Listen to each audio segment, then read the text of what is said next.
মৰমৰ ছাত্ৰ-ছাত্ৰীসকল আজি আমি পলিনোমিয়েল চেপ্টাৰৰ পৰা এটা বহুতে মৰম লগা এটা আমি প্ৰশ্ন সমাধান কৰিম চোৱা এই প্ৰশ্নটো কি কৈছে ইয়াতে কৈছে যে if alpha and beta are zeros of the polynomial px is equal to 2x square plus 5x plus k and alpha square plus beta square plus alpha into beta is equal to 21/4 then find the value of k এতে সোয়া এই যেটো প্রশ্ন আছে এনেকা ধৰণৰ প্ৰশ্ন তোমালোকৰ half yearly এক্সামিনেশনতো মই সলভ কৰিছো তোমালোকৰ যেটো pre board examination question paper বহুত কেটা সলভ কৰা হৈছে তো এই কোশ্চনটো মই এক্সট্ৰা কে এই কাৰণে কৰি আছো কাৰণ এই প্ৰশ্নটো তোমালোকৰ এক্সামৰ কাৰণে খুবই গুৰুত্বপূৰ্ণ হয় এনেকা ধৰণৰ প্ৰশ্ন আৰু তোমাৰ দুটা প্ৰশ্ন আছে যি প্ৰশ্ন দুটা তোমাৰ বহুত ইম্পৰ্টেন্ট হয় আৰু কেনেকা ধৰণৰ প্ৰশ্ন তোমালোকক মই হেতু কৈ দিম আৰু কোনটো ভিডিঅ তুমি চাব পাৰিবা হেতু মই কৈ দিম এতে সোয়া আলফা আৰু বিটা যেহেতু তোমাৰ এই যেটো পলিনোমিয়েল আছে হেতুৰ তোমাৰ কি বুলি কৈছে 0 বুলি কৈছে তো ইয়াতে সোয়া এটা সলিউশনত ক্ষেত্ৰত তুমি কি লিখিবা যেটো আমাৰ দিয়া আছে পলিনোমিয়েল হেতু তুমি ফাৰ্স্ট টাইম ৰাইট কৰা ঠিক আছে তো px = আমাৰ কি দিয়া আছে 2x² + 5x + k এটা আমাৰ দিয়া আছে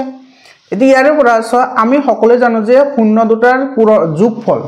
শূন্য দুটাৰ যোগফল অৰ্থাৎ সাম অফ জিরোস কি হয় sum of zeros होइसे तुम्हार -b/a तो ইয়াতে সোয়া আমাৰ যেটো পলিনোমিয়েল আছিল কোয়াড্ৰেটিক পলিনোমিয়েলৰ তোমাৰ জেনাৰেল ফৰ্মটো কি হয় বা স্ট্যান্ডাৰ্ড ফৰ্মটো আছিল তোমাৰ ax² + bx + kc তো ইয়াতে এটো সোয়া a ঠাইত কিমান আছে ইয়াতে 2 আছে কম্পেয়ার কৰা ইয়াতে এটো x² ঠাইত ইয়াতে তোমাৰ a ঠাইত 2 আছে ইয়াতে তাৰ পিছত b ঠাইত ইয়াতে কিমান আছে 5 আছে আৰু ইফালে c ঠাইত ইয়াতে কি আছে k আছে বুজি পালানে তো এতিয়া ইয়াতে b আছে তো ইয়াতে হ'ব কি তোমাৰ -5 ডিভাইডেড বাই a ঠাইত কিমান আছে 2 আছে তো এটো বল আমি কিমান 5/2 আমাৰ কিন্তু k এৰ ভ্যালুটো লাগিব ঠিক আছে তো এতে সোয়া তোমাৰ শূন্য দুটাৰ পূৰণফল কি হ'ব অৰ্থাৎ তোমাৰ প্ৰডাক্ট অফ জিৰোস শূন্য দুটাৰ পূৰণফল কি আছিল c/a কি আছিল c/a ইয়াতে c ঠাইত কিমান আছে k আছে গতিকে আমি ইয়াতে c ঠাইত k পুট কৰিম এটা সোয়া এটো k ডিভাইডেড বাই এটা আছে কিমান 2 k/2 ঠিক আছে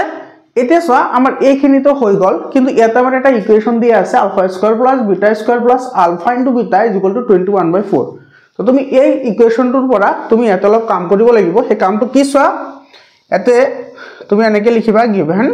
কি আমাৰ দিয়া আছে α² + β² + α * β = 21/4 এতে সোয়া এই যেটো ফর্মেশন আছে এই ফর্মেশনটো আমি অলপ বেলেগ ধৰণে লিখিম এটা তুমি স্কয়াৰ ৰুট ফৰ্মেটটো আনিব পাৰা মানে তোমাৰ যেটো বৰ্গ সম্পূৰণ পদ্ধতি আছে হেতু তুমি এপ্লাই কৰিব পাৰা ইয়াতে নহলে তোমাৰ এই টাৰ্মটো যাতে তুমি a + b হোল স্কয়াৰত আনিব পাৰা তুমি হেতু টাৰ্মটো লিখিব পাৰা তো যদি আমি হেতু টার্মত যদি আমি লিখিবলৈ যাও তো এই যেটো ইকুয়েশন আছে হেতু আমি এনেদৰে লিখিব পাৰো α² + β² + 2 * α + β सॉरी 2 * α * β লিখিলো তো এতে সমানে আমি কি কৰিছো এবাৰ α * β প্লাস কৰিছো ঠিক আছে তো এবাৰ প্লাস কৰিলে আমি হেতু কি কৰিব লাগিব হেতুক আমি মাইনাসও কৰিব লাগিব হেতুক আমি মাইনাসও কৰিব লাগিব ঠিক আছে যেহেতু এবাৰ প্লাস কৰিছো সেই কাৰণে তোমাৰ এতে 2 α * β আহিছে আৰু এবাৰ মাইনাস কৰিছো কাৰণে -α * কি আহিছে β আহিছে = এফালে আছে তোমাৰ কিমান 21/4 এতিয়া তুমি ইয়াতে ভ্যালু কেটা পুট কৰি দিয়া আমাৰ आंसर আহি যাব ভ্যালু পুট কৰিলে आंसर আহিব সোয়া α² + β² এতে তোমাৰ সোয়া α² + কি আছে β² আছে হয় না তো ইয়াতে আমি এটো সোয়া এটো যেটো ফর্মুলা আছে ফর্মুলাটো আমাৰ কি হতা আহি আছে সোয়া α² + 2α * β + β² মানে এটো তোমাৰ কি হৈ আছে এটো সোয়াছন এটো α + β যদি আমি হোল স্কয়ার কৰো তেতিয়ালে আমি কি পাম এটা পাম α² + 2α * β প্লাস কি পাম β² পাম তার মানে তোমার এই গুটেইখিনি টার্ম তোমার কি হৈ আছে α + β হোল স্কয়ার হৈ আছে তো আমি এইখিনি কি লিখিব পাৰি α + β whole square α + β whole square minus এটা আমি কি লিখিব পাৰি α * β = 21/4 বুজি পালানে একেবাৰে সিম্পল হয় এটা সো α + β এৰ ভ্যালু আমাৰ দিয়া আছে α + β কিমান আছে এটো সো -5/2 গতিকে এটা তুমি ভ্যালু পুট কৰা এটো -5/2 এটা আহিব হোল স্কয়াৰ মাইনাস α * β এৰ ভ্যালু দিয়া আছে কিমান তোমাৰ k/2 ইয়াতে বহাই দিয়া k/2 = ইফালে আছে তোমাৰ কিমান 21/4 বুজি পাইছা এখানে লৈ এতে সোয়া তোমাৰ এ যেটো কথা আছে -a/b আৰু ইয়াৰে পাৱাৰ যদি 2 হয় তেতিয়াহলে কি হ'ব তুমি সদায় মনত ৰাখিবা ঋণাত্মক সংখ্যাৰ যদি পাৱাৰ সদায় যদি যুগ্ম হয় তেতিয়াহলে তোমাৰ এটো সদায় পজিটিভ হ'ব মানে যদি -1 টু দি পাৱাৰ 2 থাকে তেতিয়াহলে এটো হ'ব +1 যদি -1 আৰু ইয়াতে কিউব আছে তেতিয়াহলে এটো হ'ব -1 কাৰণ এটো যুগ্ম সংখ্যা যুগ্ম হলে তোমাৰ পজিটিভ ওলাব আৰু তোমাৰ ঋণাত্মক হলে কি ওলাব এটো ঋণাত্মক ওলাব সৰি যদি অযুগ্ম হয় তেতিয়াহলে এটো কি ওলাব ঋণাত্মক ওলাব বুজি পালা নে তো এই ক্ষেত্ৰত তোমাৰ কি হ'ব এটো মানে এটো হৈ আছে ইয়াতে -a² ডিভাইডেড বাই -b² মানে এটো তোমাৰ কি আহিব a² বাই কি আহিব b² আহিব বুজি পালা নে এইখিনি কথা এতিয়া চোৱা তোমাৰ ইয়াতো আমাৰ সেম কন্ডিশন হৈ আছে ইয়াতে তোমাৰ -5² মানে এটা আহিব কিমান তোমাৰ 25 ডিভাইডেড বাই 2² হৈ আছে মানে এটো আহিব 4 এটো -k/2 ইজ ইকুয়াল টু এফালে আহিব তোমাৰ 21/4 বুজি পালা নে এতিয়া ইয়াৰ পৰা আমি k/2 যদি আমি ইফালে ৰাখি দিও ইফালে অলপমান লক্ষ্য কৰিবা ইয়াতে k/2 আমি ইয়াতে ৰাখি দিছো ঠিক আছে তো এইটো যদি আমি ইফালে লৈ যাও মাইনাস হ'ব এই 25/4 যদি আমি ট্ৰান্সপোজিং কৰো মাইনাস হ'ব আৰু এই মাইনাস হলে তোমাৰ এইটো কিন্তু পিছত আহিব তো হিটো আমি পিছত নিলিখে এটো কি কৰিম আগত লিখি দিম মাইনাস এটো কি হ'ব 21 বাই কি হ'ব 4 হ'ব এটো কেনেকে হল বুজি পালা নে এটো চা মানে এইখিনি টার্ম যদি আমি কৰো এটো সবা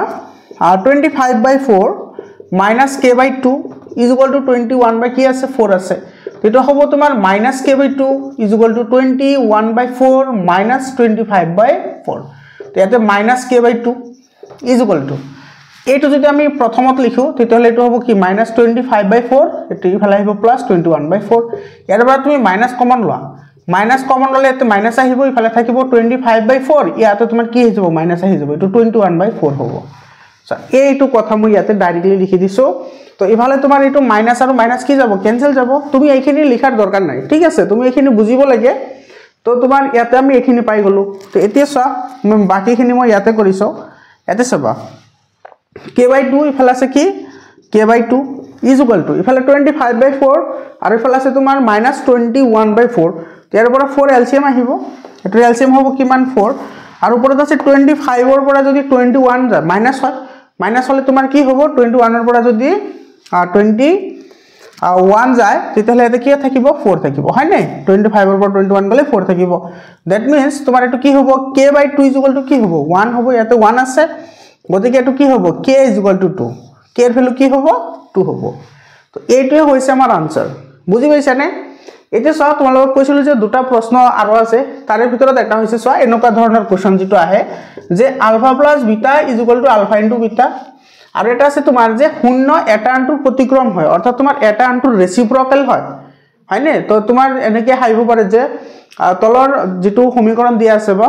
পলিনোমিয়েল দিয়া আছে হেতুৰ কাৰণে